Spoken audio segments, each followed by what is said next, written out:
नाज़रीन, अहम ख़बर के ॾियूं। वफ़ाक़ी हुकूमत वक़्त खां अॻु चूंडुनि जो इशारो ॾेई छॾियो आहे। बचाव वारे वफ़ाक़ी वज़ीर ख़्वाजा आसिफ़ चयो आहे त थी सघे थो त आर्मी चीफ जी रिटायरमेंट खां अॻु आम चूंडियूं कराई वञनि। बरतानवी ख़ाबू इदारे खे इंटरव्यू ॾींदे ख़्वाजा आसिफ़ चयो आहे त फ़ौज जे नए सरबराह जी मुक़ररी खां अॻु चूंडुनि जो इम्कान आहे। अव्हांखे ॿुधायूं त थी सघे थो त नवंबर खां अॻु निगरान हुकूमत हली वञे ऐं नई हुकूमत अची वञे।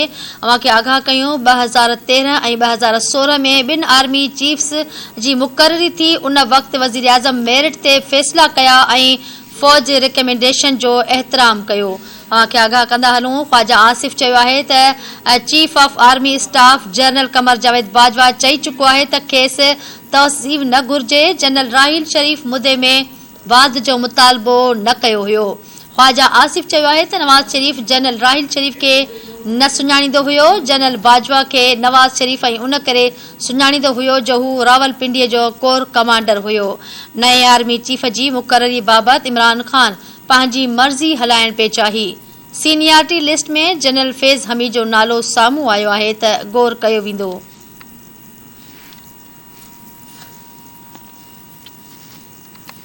वफ़ाक़ी हुकूमत वक़्त खां अॻु चूंडुनि जो इशारो ॾेई छॾियो आहे। बचाव वारे वफ़ाक़ी वज़ीर ख़्वाजा आसिफ़ चयो आहे त थी सघे थो त आर्मी चीफ जी रिटायरमेंट खां अॻे आम चूंडियूं कराई वञनि। बरतानवी ख़ाबरू इदारे खे इंटरव्यू ॾींदे ख़्वाजा आसिफ़ चयो आहे त फ़ौज जे नए सरबराह जी मुक़ररीअ खां अॻु चूंडुनि जे इम्कान खे रद्द नथो करे सघिजे।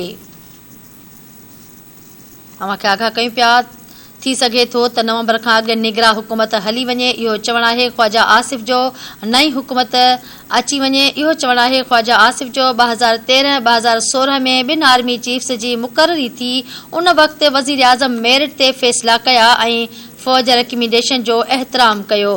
ख़्वाजा आसिफ़ चयो आहे त chief of army staff general Qamar Javed Bajwa चई चुको आहे त खेसि तहसीब न घुर्जे। जनरल राहिल शरीफ़ मुदे में वाद जो मुतालबो न कयो हुयो। नए आर्मी चीफ जी मुक़ररी बाबति इमरान ख़ान पंहिंजी मर्ज़ी हलाइण पिए चाही। सीनियरिटी लिस्ट में जनरल फैज़ हमीद जो नालो साम्हूं आयो आहे त गौर कयो वेंदो। ख़्वाजा आसिफ़ चयो आहे त नवाज़ शरीफ़ जनरल राहिल शरीफ़ खे न सुञाणींदो हो। जनरल बाजवा खे नवाज़ शरीफ़ ऐं उन करे सुञाणींदो हुयो जो हू रावलपिंडी जो कोर कमांडर हुयो। नए आर्मी चीफ जी मुक़ररी बाबति इमरान ख़ान पंहिंजी मर्ज़ी हलाइण पिए चाही। सीनियरिटी लिस्ट में जनरल फैज़ हमीद जो नालो साम्हूं आयो आहे त गौर कयो वेंदो।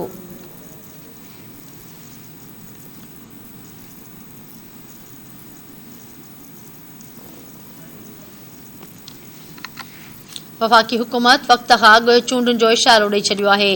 बचाव वारे वफ़ाक़ी वज़ीर ख़्वाजा आसिफ़ चयो आहे त थी सघे थो त आर्मी चीफ जी रिटायरमेंट खां अॻु आम चूंडियूं करायूं वञनि।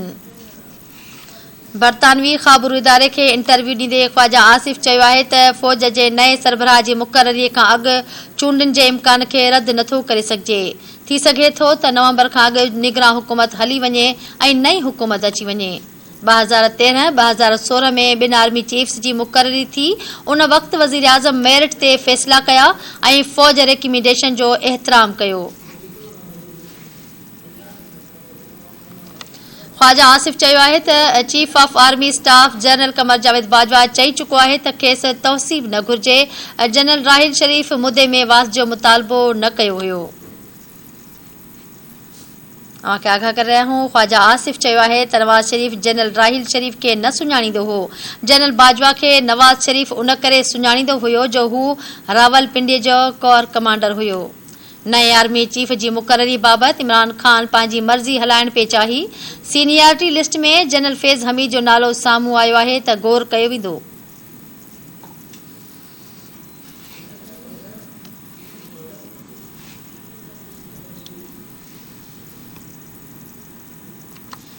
वफ़ाक़ी हुकूमत वक़्त खां अॻु चूंडुनि जो इशारो ॾेई छॾियो आहे। बचाव वारे वफ़ाक़ी वज़ीर ख़्वाजा आसिफ़ चयो आहे त थी सघे थो त आर्मी चीफ जी रिटायरमेंट खां अॻु आम चूंडियूं करायूं वञनि। बरतानवी ख़ाबरू इदारे खे इंटरव्यू ॾींदे ख़्वाजा आसिफ़ चयो आहे त फ़ौज जे नए सरबराह जी मुक़ररीअ खे अॻु चूंडुनि जो इम्कान खे रद्द नथो करे सघिजे। थी सघे थो त नवंबर खां अॻु निगरान हुकूमत हली वञे ऐं नई हुकूमत अची वञे। 2013 ऐं 2016 में ॿिनि आर्मी चीफ्स जी मुक़ररी थी। उन वक़्तु वज़ीर आज़म मेरिट ते फ़ैसिला कया ऐं फ़ौज रिकमेंडेशन जो एहतराम कयो। ख़्वाजा आसिफ चयो आहे त chief of army staff general Qamar Javed Bajwa चई चुको आहे त खेसि तहसीब न घुर्जे। जनरल राहिल शरीफ़ मुदे में वाध जो मुतालबो न कयो आहे। ख़्वाजा आसिफ चयो आहे त नवाज़ शरीफ़ जनरल कमर जावेद जनरल राहिल शरीफ़ खे न सुञाणींदो हुयो। जनरल बाजवा खे नवाज़ शरीफ़ उन करे सुञाणींदो हुयो जो हू रावलपिंडीअ जो कोर कमांडर हुयो।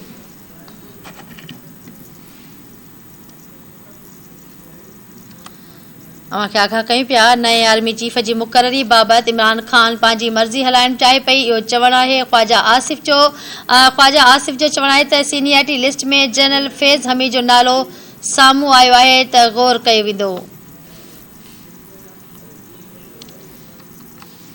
अवांखे आगाह कयूं पिया वफ़ाक़ी हुकूमत वक़्त खां अॻु चूंड जो इशारो ॾेई छॾियो आहे।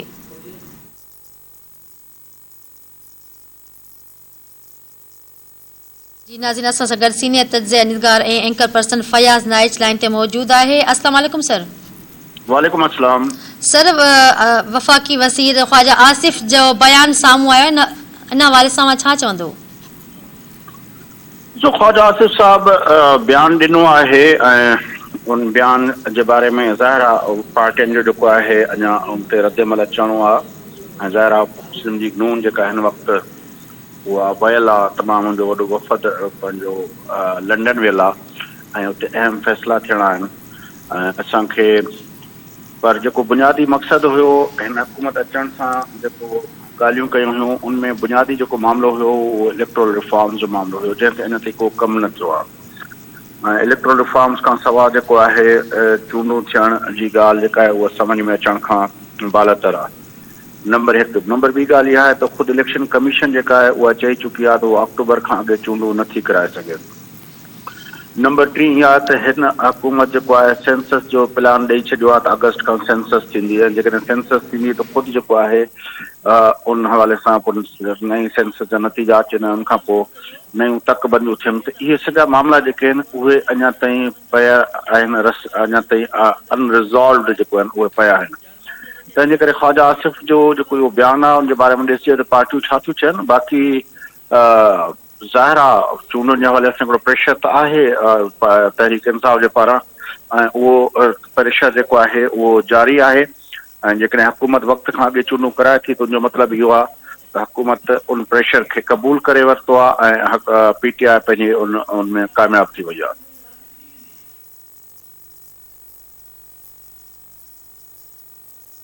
सर, हिकिड़ो सवाल अवां खां पुछंदमि ज़रूर त इन मामले ते पीपल्स पार्टी किथे बीठल आहे?